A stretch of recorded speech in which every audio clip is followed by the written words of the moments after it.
Port Charles is on edge. Sonny's brush with death in Los Angeles wasn't just a random attack. It was a carefully calculated strike.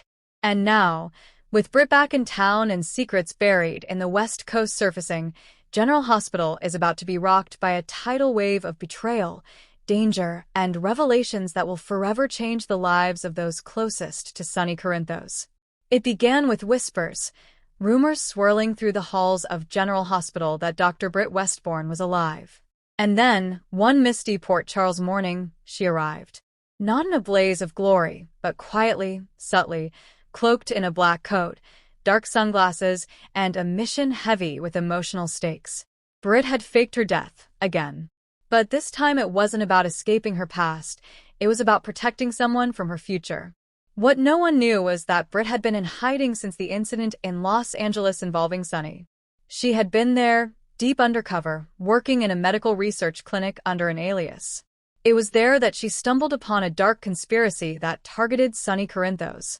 Sonny had gone to LA for what was supposed to be a low-profile business meeting with West Coast allies. Instead, he was poisoned.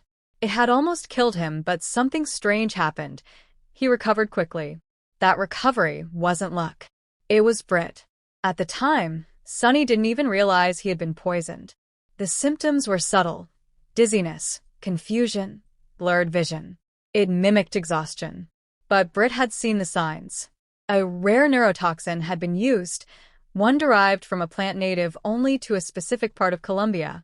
Britt had saved him without revealing herself, slipping the antidote into his fore during a private moment when the staff was changing shifts. She had hoped the poison was a one-off warning, but she quickly learned that the people behind the attack weren't done. And the deeper she dug, the more dangerous things became, which is why she disappeared and went dark. Now, months later, she has returned to Port Charles with all the proof and one explosive name. Jason Morgan, back from the dead and walking through the shadows once again, is the first to see Britt.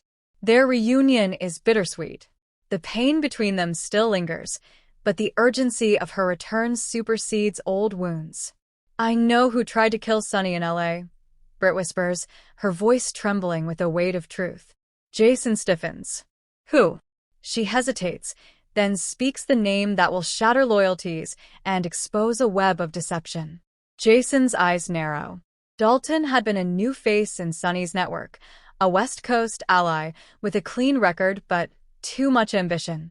He had wormed his way into meetings, used charm and intelligence to gain Sonny's trust, and now, according to Britt, tried to take him out. But the story doesn't end there. Dalton wasn't acting alone. Back in Los Angeles, one person holds the key to connecting Dalton's actions to a larger plot. Her name is Eliza Rivas, a nurse-turned-undercover informant for the DEA who once worked in the clinic where Britt had hidden. She had helped Britt investigate the poisonings and trace them to shipments arriving through a front company run by Dalton's family. Eliza had kept quiet until now.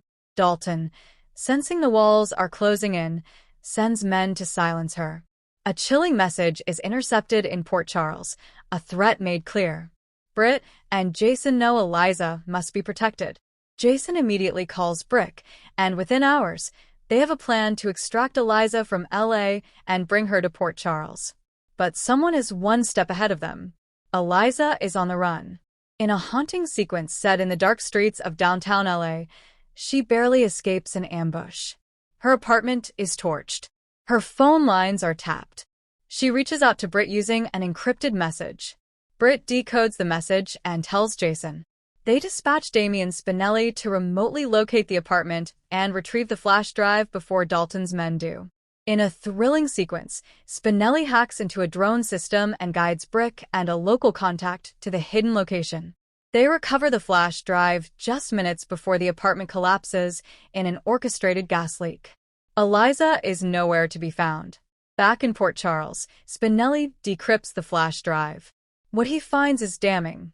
Detailed files proving that Dalton has been secretly trafficking rare neurotoxins, laundering money through medical research clinics, and using his connection to the Corinthos organization to move shipments undetected.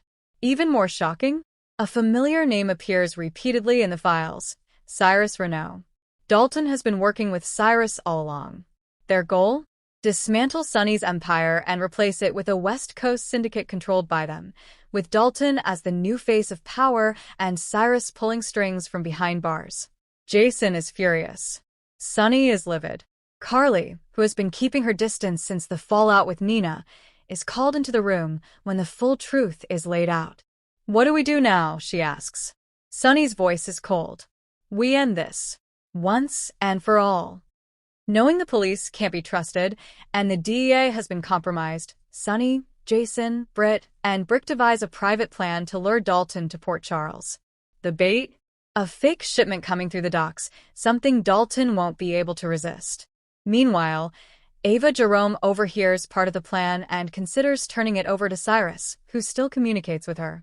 But after seeing how it would endanger Avery, she decides to play double agent, giving Dalton just enough false information to dig his own grave. Jocelyn, secretly working with Dex again, uncovers a separate plan.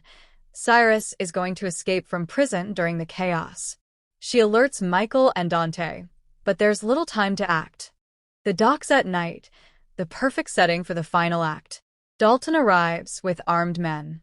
What he doesn't realize is that Jason has already disabled their transport. Britt, hidden in a surveillance van, watches the confrontation unfold. Sonny steps out of the shadows. "You should have stayed on the West Coast." Dalton smirks. "I was just cleaning up the trash." "You're obsolete, Sonny." But he underestimates the Corinthos family's unity and Jason's lethal precision. In a fiery shootout, Dalton's men are neutralized. Jason corners Dalton. Britt emerges, face to face with the man who tried to kill Sonny. "This is for Eliza," she says, injecting him with a paralyzing agent. Dalton collapses, immobilized. But just as it seems like justice has been served, a sniper's shot rings out. Brick is hit. Chaos erupts again. From the shadows, Cyrus Renault appears, free, alive, and more dangerous than ever. Cyrus escapes again, slipping through the chaos. Britt rushes to save Brick, who survives thanks to her quick thinking. Eliza is found days later, shaken but alive. She's taken into protection with a new identity. Dalton is arrested, but before he's transferred, he mysteriously dies in custody, poisoned by the very toxin he used on Sonny. Jason and Sonny know the war isn't over. Cyrus is still out there, and now it's personal. With her secrets exposed and her cover blown, Britt has to decide, stay in Port Charles or disappear again. Jason tells her, "We need you here. I need you." For now, she stays.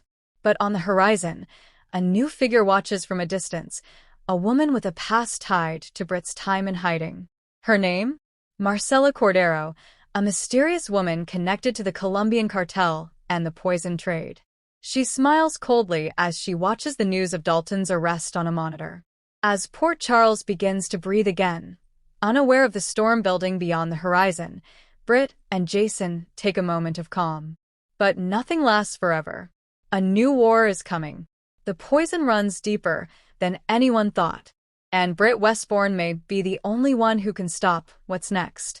Stay tuned, General Hospital fans. The poison plot was just the beginning. What happens when secrets buried in Los Angeles erupt in Port Charles? Who will survive Cyrus Renault's revenge? And what dark connection does Marcela Cordero have to Britt's past?